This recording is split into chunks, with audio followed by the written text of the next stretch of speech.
शब बारात की फजीलत और बेरी के पत्तों से नहाने के फ़वाइद। बिस्मिल्लाहिर्रहमानिर्रहीम। शुरू अल्लाह के नाम से जो बड़ा मेहरबान नहायत रहम करने वाला है। मोहतरम नाज़रीन सामीन, अस्सलामु अलैकुम। नाज़रीन, आज की इस वीडियो में हम आपको शब बारात की फजीलत बताएंगे। आपको बताएंगे शब बारात में किन किन लोगों की मग़फ़िरत नहीं होती, यानी कुछ लोगों को अल्लाह ताला उस रात भी माफ़ नहीं करता। ये 8 लोग कौन से हैं, और उसके साथ हम आपको ये भी बताएंगे कि शब बारात में दुआ किस तरह करें और कि वो दुआ कबूल हो जाए। और ये भी शब बारात में कि हमारे प्यारे नबी सल्लल्लाहु अलैहि वसल्लम क्या अमल करते थे। इस रात बेरी के पत्तों से नहाने पर क्या होता है। नाज़रीन, मेरी आप सबसे गुजारिश है कि मेरी इस वीडियो को आखिर तक लाजमी देखिएगा ताकि आपके मालूमात में खैर ख्वाह इजाफा हो सके। नाज़रीन, शाबान इस्लामी साल का 8वां महीना है। ये वो महीना है जिसमें बंदों के आमाल अल्लाह ताला की बारगाह में पेश किए जाते हैं, और ये महीना रमज़ान के करीब है। इसलिए जब ये महीना आता है तो हमारे नबी पाक सल्लल्लाहु अलैहि वसल्लम ये दुआ फरमाया करते थे कि ए अल्लाह, हमारे लिए रजब और शाबान के महीने में बरकत अता फरमा और हमें रमज़ान के महीने तक सलामती के साथ पहुंचा दे। और आप सल्लल्लाहु अलैहि वसल्लम ज़्यादातर नफली रोज़े शाबान के महीने में ही रखते थे, और इसकी वजह आप फरमाते कि इस महीने में मलाकुल मौत यानी मौत के फरिश्ते को इन लोगों के नाम की लिस्ट दी जाती है जो एक साल के अंदर मरने वाले, जो इस साल मर जाएंगे। तो मैं चाहता हूँ कि मेरा फैसला रोज़े की हालत में किया जाए। नाज़रीन, शाबान के महीने में फजीलत वाली रात आती है जिसको शब बारात कहते हैं, जो कि शाबान की 15वीं रात होती है, और इस रात में नफली इबादत की बहुत फजीलत है। शब बारात क्या है? तो शब बारात को हिंदी में रात कहते हैं, और बारात का मतलब है बरी होना, यानी आज़ाद होना, गुनाहों से छुटकारा मिल जाना। और अरबी महीने की 15 शाबान को ये रात आती है जिसको शब बारात कहते हैं। इस रात की इतनी फजीलत है कि अगर कोई बंदा सवाब की उम्मीद के साथ इबादत करते हुए अल्लाह ताला से अपने गुनाहों की माफ़ी मांगे तो अल्लाह ताला बहुत जल्द उसे उसके गुनाहों को माफ़ फरमा देता है। फजीलत वाली रातें कौन कौन सी हैं? नंबर 1 लैलतुल क़द्र, रमज़ान के आखिरी अशरे में होती है। नंबर 2 ईद उल फितर की रात। नंबर 3 ईद उल अज़हा ईद उल कुर्बानी की रात।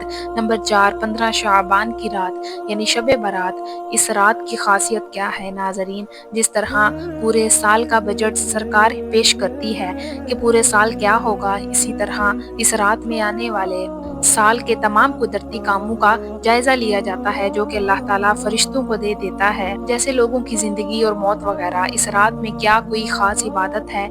नहीं, इस रात में कोई ख़ास इबादत नहीं जो सुन्नत से साबित हो। हाँ, नफली इबादत भी कर सकते हैं, जैसे नफल नमाज पढ़ना, कुरान की तिलावत करना, अल्लाह का जिक्र करना, दुआ करना, क्योंकि ये रात बख्शिश की रात है। और इसी रात अल्लाह के सामने अपने गुनाहों की माफ़ी ज़रूर मांगना। क्या इस रात में सलात व तस्बीह पढ़ना ज़रूरी है या नहीं? जैसा कि मैंने ऊपर कहा कि इस रात में कोई ख़ास इबादत नहीं। हाँ, नफली इबादत जो भी चाहे आप कर सकते हैं। जहाँ तक सलात व तस्बीह की बात है तो ये नफल नमाज है और फजीलत वाली है। आप चाहे तो पढ़ लें, क्योंकि इस नमाज की इतनी फजीलत है कि इसको सिर्फ उसी रात में नहीं बल्कि पूरे साल में कई बार पढ़ना चाहिए। अब बात आती है कि सलात व तस्बीह जमात के साथ पढ़ी जा सकती है, तो इसका जवाब है नहीं। अब बहुत सारे लोग सवाल करते हैं कि सलात व तस्बीह जमात के साथ बिल्कुल नहीं पढ़ें। इस रात अपने घरों में अलग अलग अपने तौर पर बड़े इस्लामिक इबादत मस्जिदों में करें या घर में। तो हमारे प्यारे नबी सल्लल्लाहु अलैहि वसल्लम ने फरमाया, मतलब ये कि फ़र्ज नमाजों के अलावा नफल सुन्नत और जिक्र से अपने घर को मुनव्वर और रोशन करो उस रात। और इस रात में इबादत नफली है, और इस रात में इबादत नफली है, इसलिए ये घर में करें तो ज़्यादा बेहतर है, क्योंकि नफली इबादत के लिए लोगों का जमा होना ठीक नहीं है। अपने तौर पर जितना हो सके करना चाहिए। शब बारात में हमारे प्यारे नबी पाक सल्लल्लाहु अलैहि वसल्लम का क्या अमल था? हज़रत आयशा सिद्दीक़ा रज़ी अल्लाह तआला अन्हा फरमाती हैं कि नबी पाक सल्लल्लाहु अलैहि वसल्लम 15 शाबान को घर तशरीफ़ लाए और अभी पूरे कपड़े उतारे भी नहीं थे कि फिर पहन लिए और घर से निकल पड़े। पीछे पीछे मैं चली गई ये देखने के लिए कि आप कहाँ जा रहे हैं। तलाश करते हुए मैंने आपको देखा कि आप मुसलमानों के लिए कब्रिस्तान में हैं, मुसलमानों के कब्रिस्तान में हैं। ہیں اور مومنوں کے لیے دعائیں مغفرت کر رہے ہیں۔ تو ہمیں بھی چاہیے کہ ہمیں اس رات میں عزیزوں کی قبر پر جائیں، اپنے ماں باپ کی قبروں پہ جائیں اور فاتحہ خوانی کریں۔ ناظرین، اب بات کرتے ہیں کہ اس رات کیسے دعا کرنی چاہیے۔ اگر کوئی عربی دعا یاد نہ ہو تو اس طرح دعا مانگے: اے میرے اللہ، تو ہی سب پر احسان کرنے والا ہے، کوئی تجھ پر احسان نہیں کر سکتا۔ اے امت پر مہربانی کرنے والے، اے بندوں کو عطا کرنے والے، تیرے سوا کوئی معبود نہیں۔ تو بے پناہوں کو پناہ دینے والا ہے، پریشان حالوں کو اور مصیبت کے ماروں کو تو ہی سہارا ہے۔ اے اللہ، تیرے سوا کس سے مانگے، تو ہی دینے والا ہے۔ میری بدقسمتی کو دور کر دے اور اپنے حلال رزق سے ہمیں نواز دے، بے شک تو ہر چیز پر قدرت رکھنے والا ہے۔ اے میرے اللہ، میری پریشانیوں کو دور فرما اور اے میرے مالک، تو ہی سب سے زیادہ احسان کرنے والا ہے۔ اے اللہ، نیک اولاد عطا فرما، ہماری مغفرت فرما۔ اے اللہ، تمام گناہوں کو معاف فرما، جو چھوٹے ہوں یا بڑے، جان بوجھ کر ہوں یا انجانے میں۔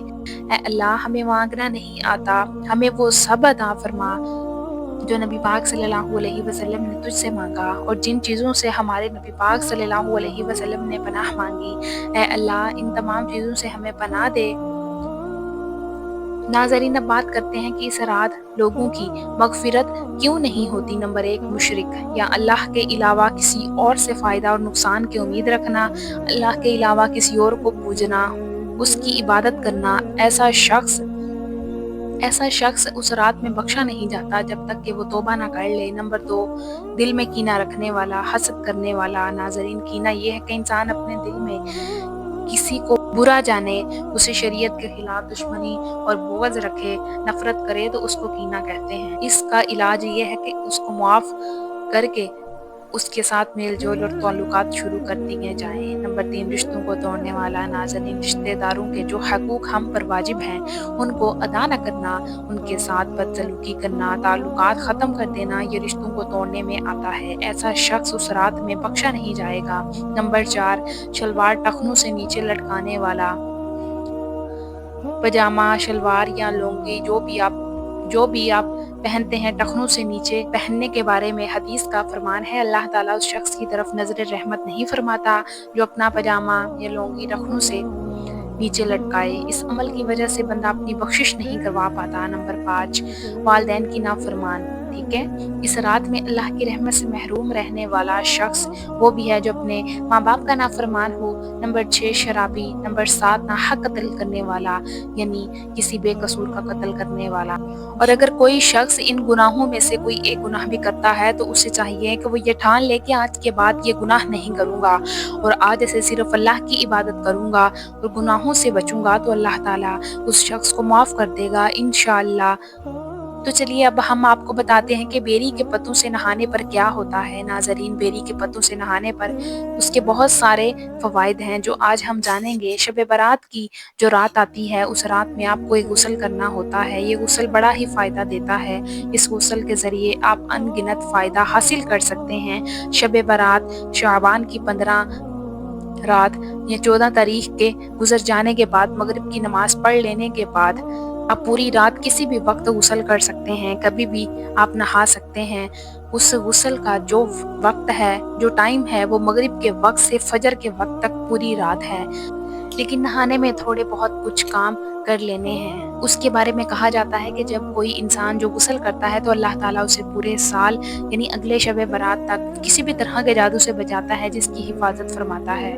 ناظرین، یہ غسل کس طرح سے کرنا ہے، طریقہ آپ کو بتاتے ہیں۔ آپ دن میں ہی 7 بیری کے پتوں کا انتظام کر لیں۔ بیر کے درخت آپ کو کہیں بھی مل جائیں گے، چاہے وہ ریگستانی علاقہ ہو یا ہریالی علاقہ یا پھر پہاڑی علاقہ ہو، کہیں بھی آپ کو بیر کے درخت دکھنے کو مل جائیں گے۔